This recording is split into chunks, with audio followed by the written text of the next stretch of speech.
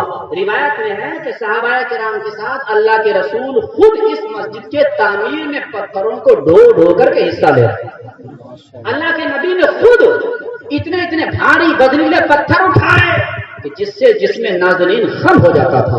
اگر کوئی جانشین آگے بڑھتا، یا رسول اللہ آپ کرم فرما دیں، میرے ماں باپ، ہمارے ماں باپ آپ پہ قربان ہو، سرکار آپ تکلیف نہ کریں، ہم لوگ کام کرنے کے لیے ہیں، تو سرکار اس کی دلجوئی کے لیے تھوڑی دیر کے لیے مان جاتے اور تھوڑی دیر کے بعد پھر اتنی ہی بدن کا پتھر اٹھاتے اور اپنے مبارک ہاتھوں سے لے جا کر کے مسجد کی تعمیر میں رکھ دیتے۔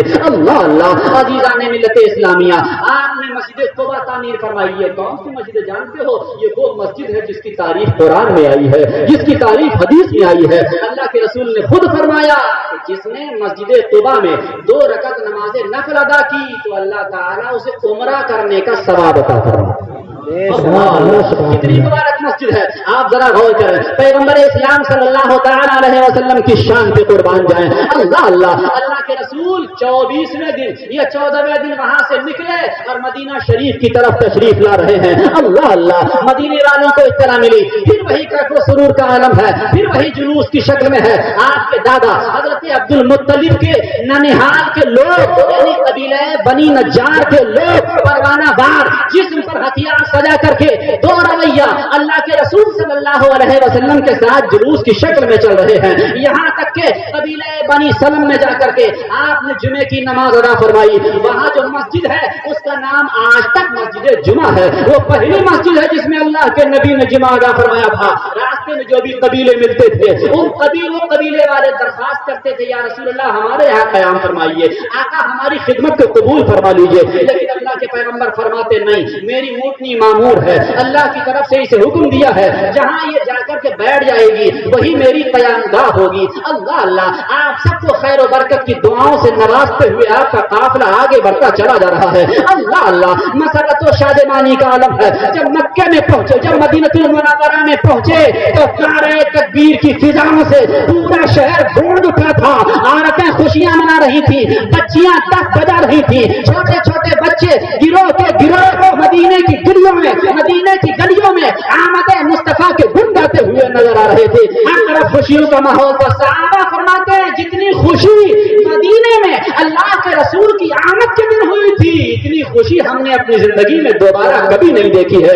اللہ اللہ، چھوٹی چھوٹی بچیاں استقبالیہ گیت گا رہی تھی۔ انہیں میں سے حضرت حسان ابن ثابت کا وہ شعر ہے جسے آپ نے لکھا ہے اور بڑے پیارے انداز میں لکھا کہ طلع البدر علینا من ثنیات الوداع وجب الشکر علینا ما دعا للہ داعی یا نبی سلام علیکہ یا رسول سلام علیکہ یا حبیب سلام علیکہ یا حبیب سلام علیکہ صلوات اللہ علیکہ۔